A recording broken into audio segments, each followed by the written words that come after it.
एक और बिल आया है। मैं देख रहा हूं जो एक्स कांग्रेस वाले वो ज्यादा बोल रहे हैं।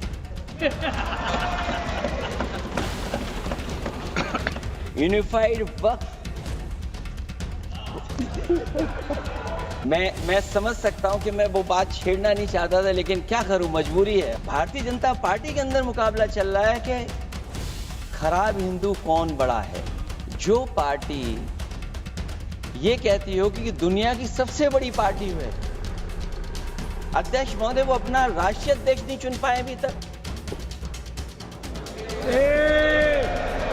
अध्यक्ष महोदय भारतीय जनता पार्टी क्या है?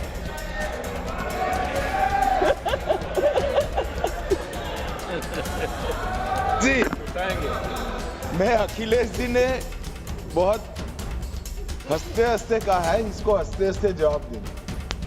इस सामने जितनी पार्टियां हैं उनका राष्ट्रीय अध्यक्ष उन 5 लोगों को ही चुनना है परिवार के। हमें माननीय अध्यक्ष जी करोड़ों सदस्यों में से 12-13 करोड़ सदस्य प्रक्रिया कर चुनना है तो देर लगती है। आपके यहाँ जरा भी देर नहीं लगेगी। मैं कह देता हूं अभी 25 साल तक आप अध्यक्ष हो जाओ, नहीं बदल सकता। अरे नहीं, आदरणीय सभापति महोदय, मैं आपका बहुत धन्यवाद देना चाहता हूं कि बहुत ही महत्वपूर्ण और देश के लिए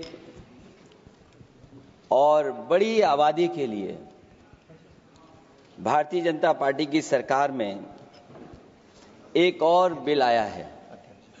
क्योंकि मेरे से पूर्व में जो हमारे साथी बोले हैं वो माननीय सदस्य हमारे साथ नहीं, लेकिन मैं उनके बहुत सारी बातों से सहमत हूं। और अध्यक्ष महोदय, मैं देख रहा हूं जो एक्स कांग्रेस वाले वो ज्यादा बोल रहे हैं।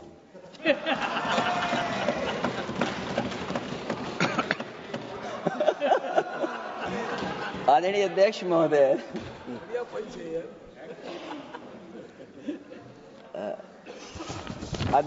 जो आज बिल पेश हुआ है, मैं हिंदी और अंग्रेजी को जो कुछ समझ सकता हूं वो यही मैं कह सकता हूं कि माननीय मंत्री जी ने ये कहा कि ये उम्मीद है। ये उम्मीद कैसे बना है, अंग्रेजी में भी मुझे समझ में नहीं आ रहा कि उम्मीद है ये, हिंदी में भी समझ में नहीं आ रहा कि ये उम्मीद है। यूनिफाइड वक्फ,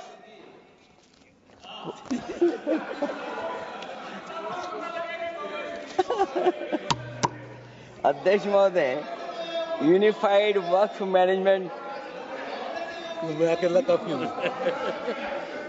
अध्यक्ष महोदय, मैं समझ सकता हूं कि मैं वो बात छेड़ना नहीं चाहता था, लेकिन क्या करूं, मजबूरी है अब।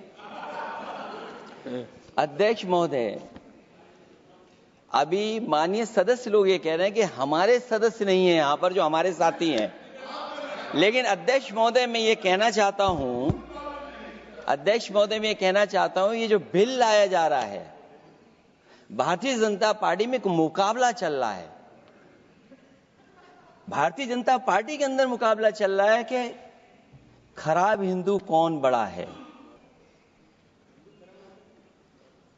जो पार्टी ये कहती हो कि दुनिया की सबसे बड़ी पार्टी है, अध्यक्ष महोदय वो अपना राष्ट्रीय अध्यक्ष नहीं चुन पाए अभी तक। अध्यक्ष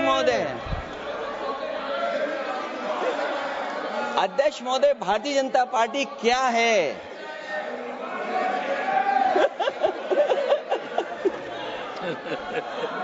जी, मैं अखिलेश जी ने बहुत हंसते हंसते कहा है, इसको हंसते हंसते जवाब देना। इस सामने जितनी पार्टियां हैं उनका राष्ट्रीय अध्यक्ष उन 5 लोगों को ही चुनना है परिवार के। हमें माननीय अध्यक्ष जी करोड़ों सदस्यों में से 12-13 करोड़ सदस्य प्रक्रिया कर चुनना है तो देर लगती है। आपके यहाँ जरा भी देर नहीं लगेगी। मैं कह देता हूं अभी 25 साल तक आप अध्यक्ष हो जाओ, नहीं बदल सकता।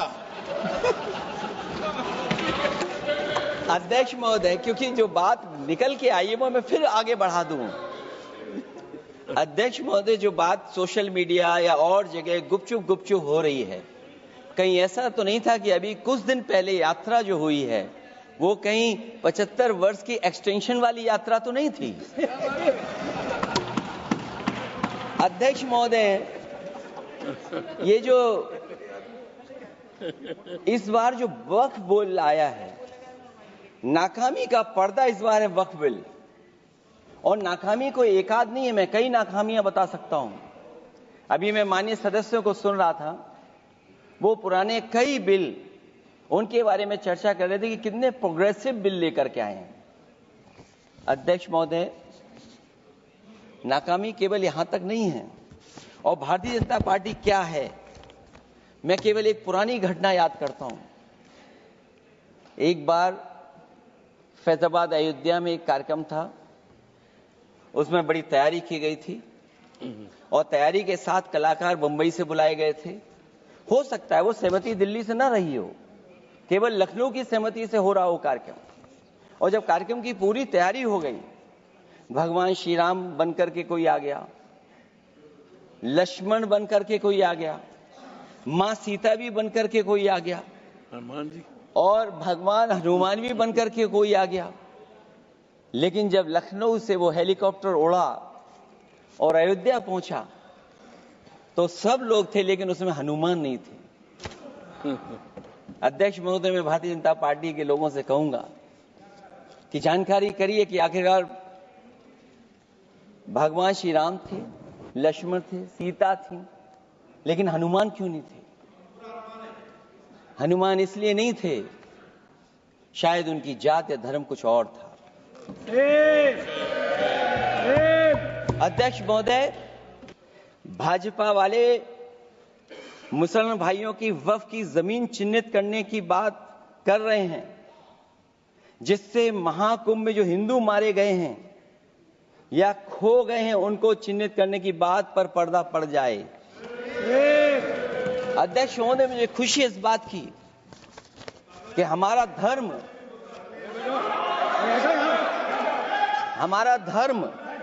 अध्यक्ष महोदय, नहीं, कुछ कहना चाहते हैं। नहीं, प्लीज, उनको अलाउ नहीं किया। अध्यक्ष महोदय, जो अभी तक नहीं खोज पाए हैं वो 1000 हिंदू की सूची कहां है? और फिर धर्म कारोबार की बात है, जो ये लोग गोली। अध्यक्ष महोदय, मैं कार सेवक वाली बात इसलिए नहीं छेड़ना चाहता हूं। अध्यक्ष महोदय, ये शायद माननीय सदस्य जानते नहीं कुछ सच्चाई नहीं जानते। अध्यक्ष महोदय, ये संविधान की वजह से, संविधान को बचाने के लिए, हिंदू एकता को बचाने के लिए कुछ फैसले लिए गए, लेकिन एफआईआर हम लोगों पे नहीं लिखी गई थी। एफआईआर उन पे लिखी गई थी जो बेचारे तैयार हो गए थे सुबह, लेकिन पता नहीं कहां से फोन आया था, कहा था कि अब तैयार तो हो गए हो, लेकिन आप शिलान्यास में नहीं आ सकते। बहुत सही। इसलिए बात को इधर से उधर नहीं में ले जाना चाहता। अखिलेश जी, जरा वक्फ पे भी आ जाओ। अच्छा, वक्फ पे आ रहा हूं। नहीं, वक्फ पे अध्यक्ष इसलिए आ रहा हूं क्योंकि वक्फ समझने के लिए भारतीय जनता पार्टी की सोच क्या है।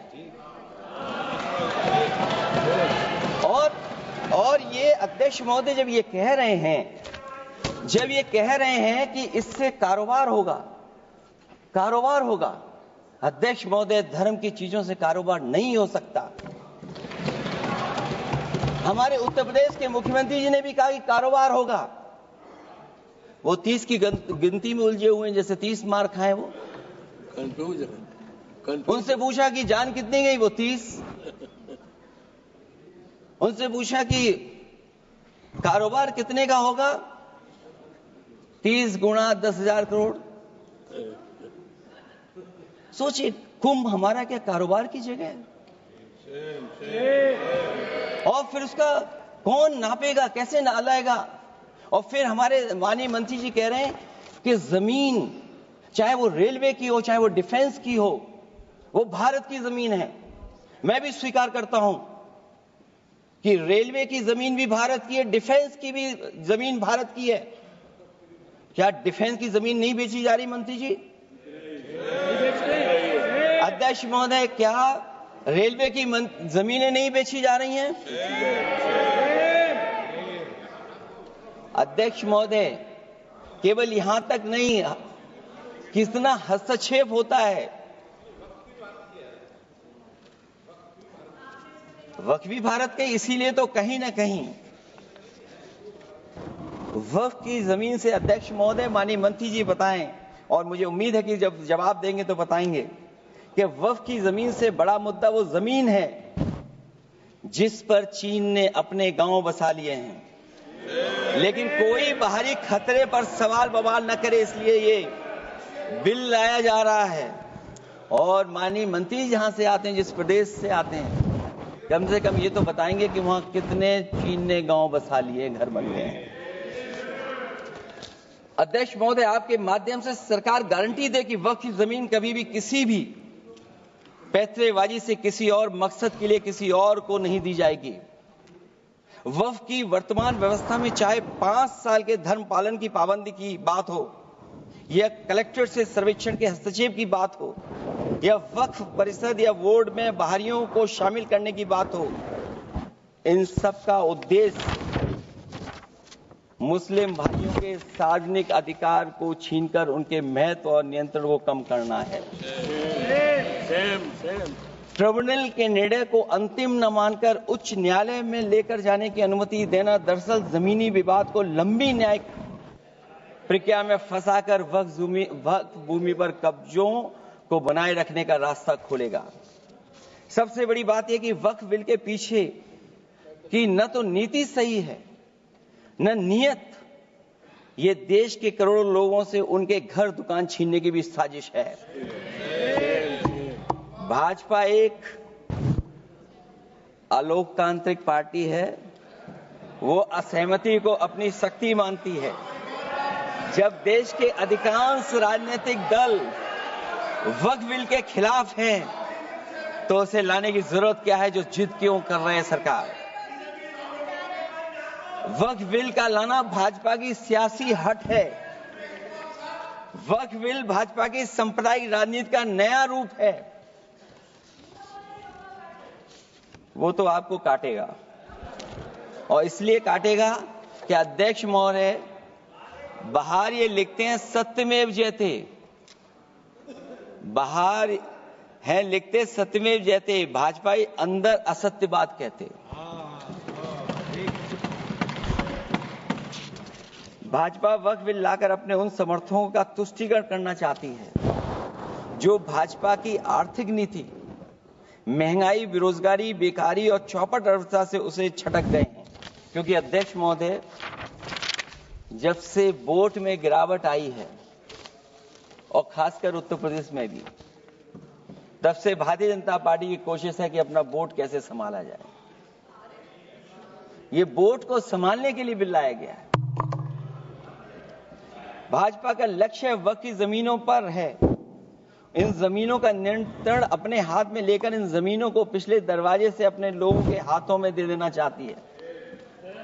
भाजपा चाहती है कि वक्फ बिल लाने से मुस्लिम समुदाय को लगे कि उन पर हक को मारा जा रहा है, वो उद्वेलित हों और भाजपा को ध्रुवीकरण की राजनीति करने का मौका मिल सके। क्योंकि अध्यक्ष महोदय, भाजपा का लक्ष्य यह है कि ध्रुवीकरण हो, क्योंकि वो जानते हैं कि ध्रुवीकरण जितना होगा उससे वो लाभ उठाने में आगे रहेंगे। तो ये वक्फ बिल जो लाया जा रहा है, वो अपनी वोट बैंक को संभालने के लिए और समाज को बांट करके ध्रुवीकरण करके राजनीतिक लाभ लेने के लिए लाया जा रहा है। और अगर इसके लिए नहीं लाया होता तो पहले से जो जितने फैसले लिए सरकार ने, क्या उससे देश और प्रदेश में कोई बड़ा बदलाव आ गया है? अगर स्मार्ट सिटी का बात करें तो कितनी स्मार्ट सिटी बन गई है आपकी? आपके नोटबंदी की वजह से न जाने कितना रुपया कहां निकल रहा है। और डर तो ये लगता है कहीं भाजपा वाले दूसरों के पैसा रख करके न पकड़वा दें। वक्फ बिल के आने से पूरी दुनिया में एक गलत संदेश भी जाएगा। इससे देश की सेकुलर इमेज को बहुत धक्का लगेगा। वक्फ बिल भाजपा की नफरत की राजनीति का एक और अध्याय है। मैं अंत में कहना चाहता हूं कि अभी तो आपने साथी संभाल लिए हैं, एक साथी तो मुझे दिखाई नहीं दे रहा है। और हमारे जिनका हमने सम्मान किया हमें कहां ले गए आप, और हमें यहाँ छोड़ गए आप, हमें छोड़ गए। हमें देखिए सभापति महोदय देखिए राजनीति क्या है। हमने आपका हाथ पकड़ा और हम यहाँ आ गए, और आप हमारा हाथ छुड़ा करके वहां चले गए। इसलिए देखिए कब हमारा इनका हाथ मिल जाए। और मैं अध्यक्ष सभापति महोदय ये कहना चाहता हूं कि वक्फ बिल भाजपा के लिए वाटरलू साबित होगा, क्योंकि ऊपर से तो हाँ हाँ कह रहे हैं, लेकिन अंदर ही अंदर बहुत सारे साथी सहमत नहीं है। मैं अंत में इतना ही कहना चाहता हूं कि ये वक्फ बिल जो लेकर के आए कोई उम्मीद लेकर के नहीं आ रहा है। ये सोची समझी रणनीति का हिस्सा है, क्योंकि इनका जो बोर्ड बिखर गया है, ये मुस्लिम में भी बंटवारा चाहते हैं।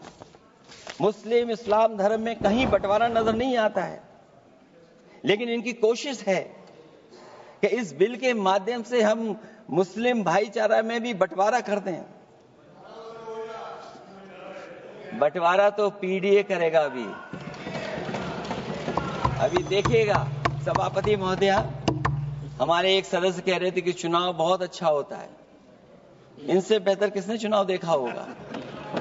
चलिए धन्यवाद। वोट ही नहीं डालने दिया। सभापति महोदया मैं धन्यवाद देता हूं। मैं और अपने दल और साथियों के साथ कहता हूं कि समाजवादी पार्टी बिल का विरोध करती है, वोट पड़ेगा तो हम इसके खिलाफ वोट डालेंगे। अगर आप ये खबर फेसबुक पर देख रहे हैं तो वीडियो को लाइक करके पेज को फॉलो करें। इसके अलावा अगर आप इस खबर से यूट्यूब के जरिए जुड़े हैं तो चैनल को सब्सक्राइब करके बेल आइकन दबाना बिल्कुल ना भूलें।